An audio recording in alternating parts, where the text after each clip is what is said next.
추석 직전에 이 공청회가 있었습니다. 사실 이 게임 중독을 질병으로 볼 것이냐에 대한 논쟁은 어제 오늘 일이 아닙니다. 그런데 왜 최근에 들어서 다시 핫하게 불타오르고 있느냐? 게임 중독을 질병으로 등재할지 말지가 지금으로부터 정확히 1년 후면 윤곽이 갈리기 때문입니다. 귀에 빡빡히는 이슈 맛집 귀에 빡정원입니다. 추석 연휴 시작하기 전에 제가 게임 아이템을 하나 더 올렸었죠. 내용이 대충 한국 게임 산업이 이 국제 경쟁 무대에서 점점 설 자리를 잃어간다, 이런 내용이었는데 굉장히 좀 따끔한 지적들, 이런 댓글이 많이 달렸었거든요. 제가 쭉 보면서 약간 제 뼈를 때리는 듯한 내용도 있었고, 앞으로 참고할 만한 내용도 참 많다, 이래서 관심 가져주셔서 감사하다, 이런 마음을 가지고 있었는데, 그 댓글들 중에 유독 눈에 많이 보이던 게 이거 게임 중독을 질병 등재하는 밑밥 깔기용 아이템 아니야? 이런 좀 댓글들이 꽤 많이 보이더라고요. 그런 댓글이 달릴 수밖에 없었던 게, 국회에서 게임 중독이 질병인가를 논의하는 공청회가 오랜만에 열렸고, 이게 즉 게이머들 사이에 굉장히 핫한 화제가 됐었거든요. 제가 좀 부끄럽지만 사실 저도 겜돌이로서 제 대학교 성적 증명서를 갖고 왔거든요. 진짜 부끄러운 성적표인데, 입학을 한 첫 학기에 보면은 2과목밖에 안 나와 있습니다. 이게 사실 제가 8과목 수강 신청했거든요. 근데 6과목을 F를 받았어요. 왜 그랬느냐? 이때 스타크래프트가 선풍적인 인기를 끌면서 제가 스타에 미쳐서 학교를 안 갔습니다. 이게 거의 졸업학기인데, 이때도 보면 2과목밖에 성적이 안 나서 제가 또 이때 와우에 미쳐가지고 집에도 안 들어가고 게임을 했었거든요. 저도 약간 진성 겜돌이로서 이 중독 문제에 대해서 굉장히 관심이 많았고, 이걸 진작부터 함께 취재를 하면서 준비를 하고 있었거든요. 그런데 취재를 하기가 좀 쉽지 않다라는 느낌을 받았어요. 지금 정치권에 개입을 하고 있거든요. 이러다 보니까 자기 의견을 언론 앞에서 막 피력하기가 좀 부담스러운 상황을 이 전문가들이 좀 느끼고 있다, 이런 분위기를 감지를 했고, 두 번째는 지금 이제 의정 갈등 같은 워낙에 이 핵폭탄급 이슈가 다른 이슈를 모두 빨아들이고 있다 보니까 게임 질병이라는 이 건을 가지고 나와서 얘기하기가 좀 약간 불편하다, 이런 분위기도 좀 감지가 됐거든요. 그런데 지금이 사실은 게임 중독을 질병으로 등재를 할 것이냐 말 것이냐 윤곽이 잡히는 정말 절체절명의 이제 얼마 안 남은 시점이라면, 오히려 이런 때일수록 우리가 이 사안을 어떻게 바라봐야 되는지 이런 공론화 작업이 더 필요하다라고 저는 생각을 했습니다. 자, 구체적으로 살펴보면은 우리나라에는 KCD라는 의료 기준이 있습니다. KCD가 뭐냐? 우리나라의 모든 의료 통계의 기준점이 되는 게 바로 이 KCD입니다. 이게 즉 우리나라에서 발생하는 모든 질병과 사망한 후의 사인은 이 KCD 기준에 의해서 정의가 됩니다. 그런데 이 KCD를 대규모로 개정을 하겠다라고 정부가 하고 있는데, 그게 2030년입니다. 2030년 아직 많이 남았잖아, 왜 내년이라고 하는 거야? 라고 할 수 있지만, 그 2030년에 짜잔 하고 발표될 KCD 개정안의 초안이 내년에 나옵니다. 즉 내년에 나오는 KCD 개정안의 초안에 게임 중독이 질병으로 포함이 돼 있다면 이게 그대로 2030년에 시행이 될 가능성이 무척 높은 거죠. 이러다 보니까 해묵은 오랜 논쟁이 지금 다시 끌어오르고 있는 것이고, 정치권에서도 공청회를 열고 하면서 시민들의 목소리를 듣고 있는 거거든요. 그런데 1년밖에 남지 않은 이 시점에도 여전히 의료계에서는 찬반 논쟁이 굉장히 팽팽하게 오가고 있습니다.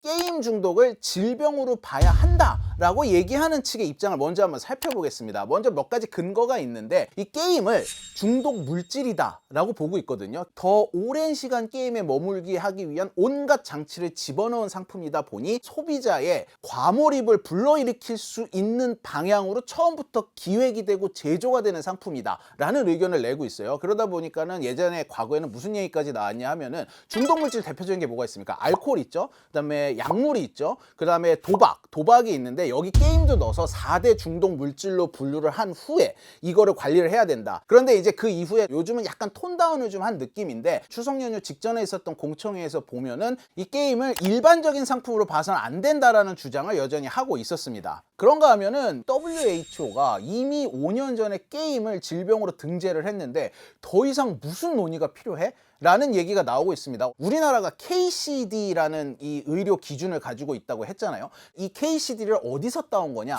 WHO의 질병 기준인 ICD에서 따온 겁니다. 그런데 WHO가 2019년에 게임을 질병으로 규정을 했단 말이죠. 이러다 보니까 이번 개정안에 지금까지의 관례에 따라 게임 중독 질병 코드를 가져오게 될 것이다 라고 전망을 하는 사람들이 늘고 있습니다. 그런데 여기서 한 가지 우리가 좀 짚어봐야 할 점은 대부분의 국가에서는 질병으로 지정이 되지 않을 거라고 예상을 했어요. 내세울 수 있는 연구 결과가 그렇게 많지 않다라는 이유에서였습니다. 근데 그럼에도 불구하고 통과된 결정적인 이유가 있을 것 같은데. 결과가 부족하다는, 제가 이제 의사가 아니니까 왈가왈부하기 힘들지만 WHO에서는 게임 중독이 청소년의 건강을 해치기 때문에 조치가 필요하다라는 이유로 통과를 시켰습니다. 스마트폰이 나오면서 미디어가 굉장히 청소년 삶에 영향을 많이 미치고 있잖아요. 이게 너무 급한 문제로 WHO는 보고 있었고, 이걸 막 계속 연구를 해서 완전한 이 합의에 도달하기 전에 일단 빨리 질병으로 등재하는 게 중요하다라는 의식이 굉장히 강했던 걸로 보입니다. 일부 이 게임 질병을 찬성하는 교수님들은 질병으로 등록을 한 그 시점으로 그냥 끝난 거다. 이 이후에 후속 연구 결과 보고되는지 안 되는지는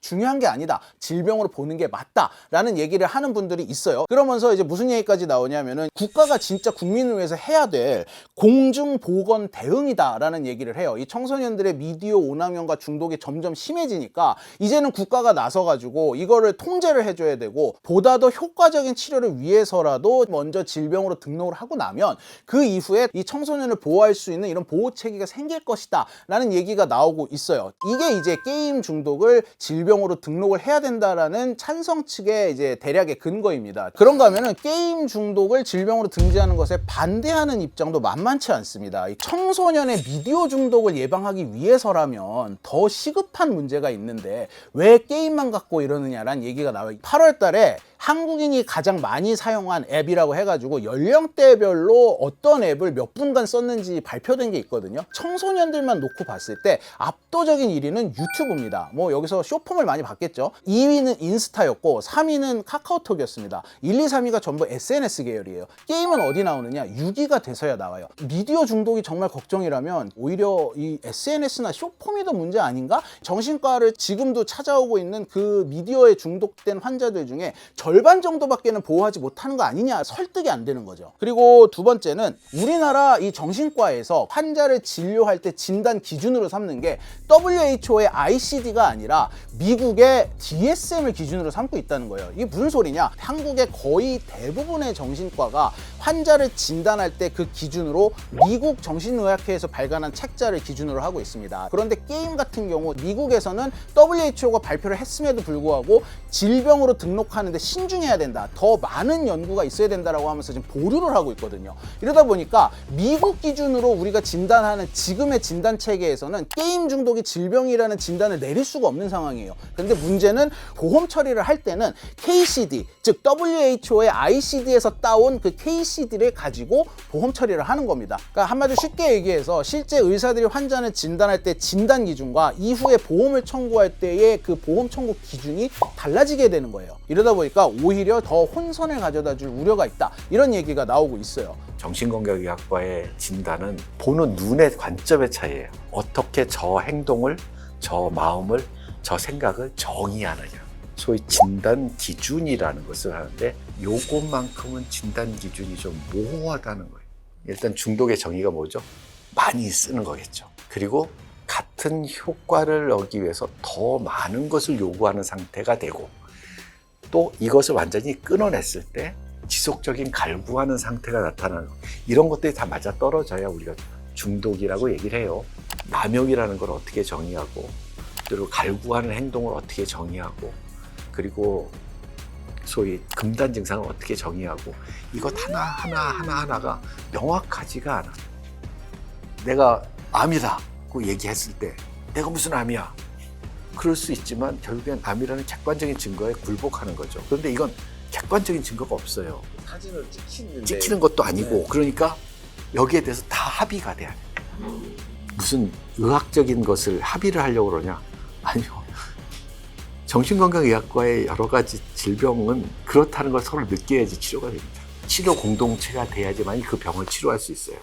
미디어 과몰입 힐링 센터라는 곳이 있어요. 이곳의 센터장이 한덕현 교수님이라고 계신데, 이분이 2020년부터 이 최근까지 4년에 걸쳐서 이 게임 중독으로 인해 치료를 받으러 온 학생들의 뇌를 임상 검사를 했거든요. 근데 이 중에 대부분이 무슨 다른 약물이나 이런 거 쓰지 않고 게임에 과몰입했던 행동이 자연스럽게 시간이 지나니까 치유가 되더라, 이러면서 금단 현상을 관찰하기가 힘들었다라고 얘기를 해요. 게이머드사에서 이제 뭐 게임 불감증이라는 말도 있는데, 게임을 한 게임을 오래 하다 보면 오히려 질립니다, 게임은. 그래가지고 그 게임을 안 하게 되는 현상이 나타나거든요. 그런가 하면 실효성의 문제도 있어요. 지금도 이미 게임에 과몰입을 하고 이상 행동을 보이는 사람들이 다른 질병명으로 처방을 받아가고 있거든요. 자문을관 정신과 의사가 어제 실제로 본 환자가 이 게임에 돈을 쓰고 싶은데 엄마 아빠가 돈을 안 주니까 엄마 아빠를 폭행을 해가지고 이제 정신병원에 온 친구가 있었다고 하더라고요. 그러니까 그 정도 수준이 됐을 때 이제 정신병원으로 주로 치료를 받으러 가는데, 이 학생들의 이 행동을 보면은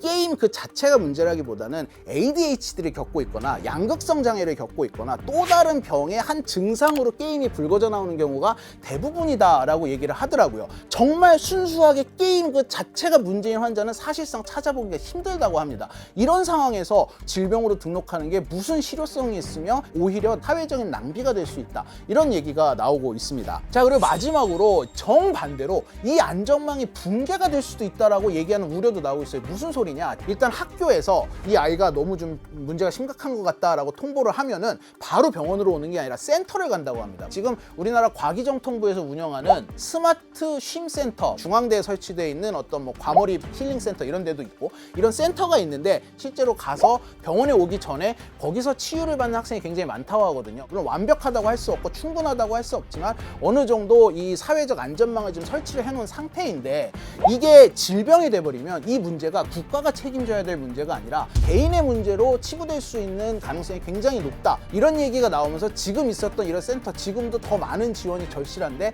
이게 오히려 끊길 수 있다, 이런 우려도 굉장히 많이 나오고 있습니다.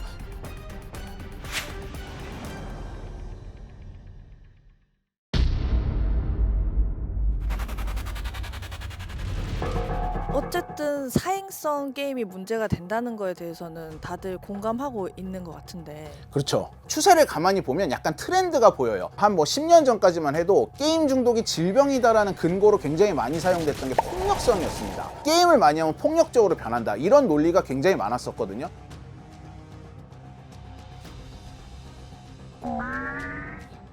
대표적인 예로 월마트에서 대량 총격 사건이 벌어졌습니다. 22명이 사망하는 엄청 큰일이었는데, 이때 당시 월마트가 무슨 조치를 내렸느냐, 폭력적인 게임의 판매를 중단하겠다라고 발표를 합니다. 월마트에 가보면 그 당시까지만 하더라도 권총, 소총, 산탄총 이런 살상 무기를 그냥 굉장히 자유롭게 매대에다 전시하고 팔고 있었거든요. 정작 총기는 그대로 두면서 게임을 규제를 한다고 하니까 이게 무슨 웃지 못할 촌극이냐. 트럼프 대통령도 여기 한술 더 떠서 게임이 이번 총격 사건의 원인이다 라고 지적을 하게 됩니다. 이러면서 이걸 가지고 미국의 언론과 수많은 전문가들의 엄청난 비판이 일었어요.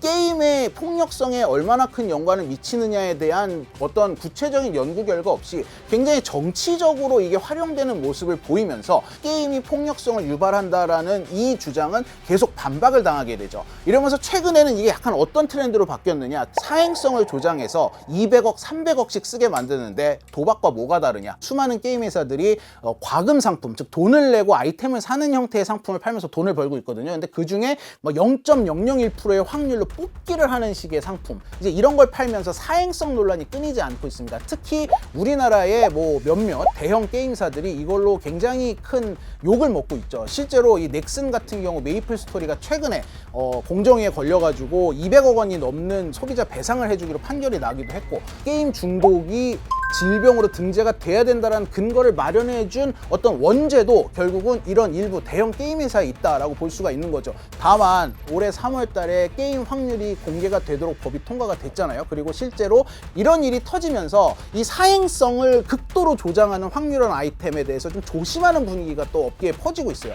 이제는 없어지는 추세로 바뀐다면 더 이상 사행성을 가지고 문제를 삼을 수 있을까요? 게임 트렌드에 따라 어떨 땐 그게 중독의 이유이고 어떨 땐 중독의 이유가 아니게 된다면 이게 과연 중독일까요? 이게 의사들도 하는 말이 뭐냐, 이 게임이 너무 범위가 넓다는 거예요. 계속해서 돈을 쓰게 만드는 게임이 있는가 하면 정말 순수하게 재미를 위해 하는 게임도 있고, 게임의 범주가 굉장히 넓은데 이 사행성만 갖고 논란을 삼다가도 이 트렌드가 이렇게 확 바뀌면 이거는 그러면은 그때는 더 이상 질병이 아니게 된다는 거죠. 사행성이 매우 강한 게임은 사실은 도박과 거의 붙어 있는 거죠. 게임 이용 장애와 도박 장애, 이것을 읽어보면 단어가 거의 똑같습니다.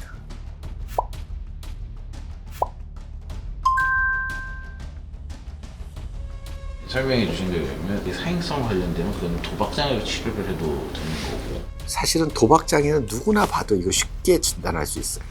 근데 게임 이용 장애는 진단하시는 분도 쉽지는 않으실 거고, 이 넓은 게임이라는 스펙트럼에 대해서 어떠한 한 가지 관점만 갖고 제일 나쁜 스토리만 붙잡아 갖고서 이렇게 얘기를 하면 사람들이 좀 불편해할 수 있는 거죠. 객관적인 증거를 댈 수 있는 뭔가가 좀 더 보충이 많이 돼야지만이, 그리고 실제로 있어야지만이 환자도, 그리고 그 보호자도, 의사도 동의를 할 거라는 거죠.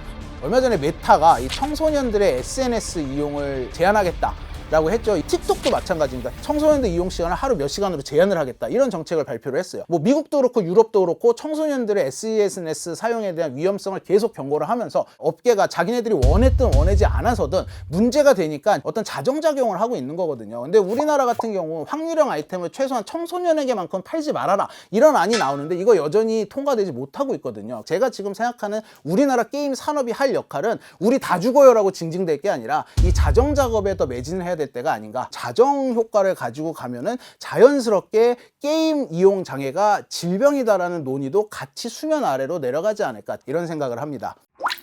WHO가 게임 이용 장애가 질병이다라고 지정을 한 이후에 질병으로 공식적으로 인정을 한 나라는 중국밖에 없습니다. 영국 같은 경우도 뭐 지금 등재를 하냐 마냐 논의가 굉장히 오고 가고 있고 하지만 아직 정식으로 등재를 하지는 않았어요. 내년까지 무조건 정해야 된다, 이런 시급성이 있나요? 그러니까 이게 이제 공무원들이 이 판을 주도하려고 하면서 생긴 부작용 중에 하나다라고 보는 시각이 있었어요. 무슨 소리냐? 이게 무슨 뭐 정권 차원의 사업이 아니다 보니까 보건복지부는 질병 등록을 하려고 하는 움직임이고, 문체부는 약간 게임업계와 밀접한 관계가 있다 보니까 질병 등록을 하지 말자는 입장이에요. 이 두 주무부처가 서로 주도권을 잡기 위한 싸움을 하다 보니까 무리하게 끌고 가는 게 아니냐, 이런 비판도 나오고 있습니다.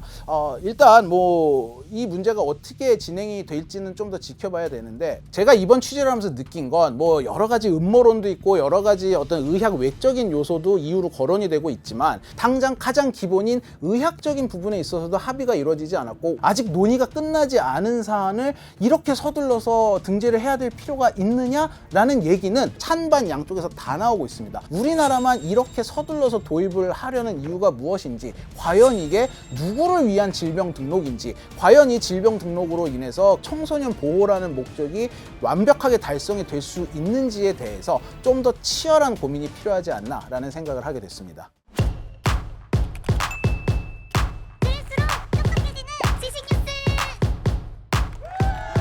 교양이를 부탁해는 여기까지입니다. 다이어트도 칼로리 신경 쓰지 말고 드세요. 대신에 키토식을 해보세요.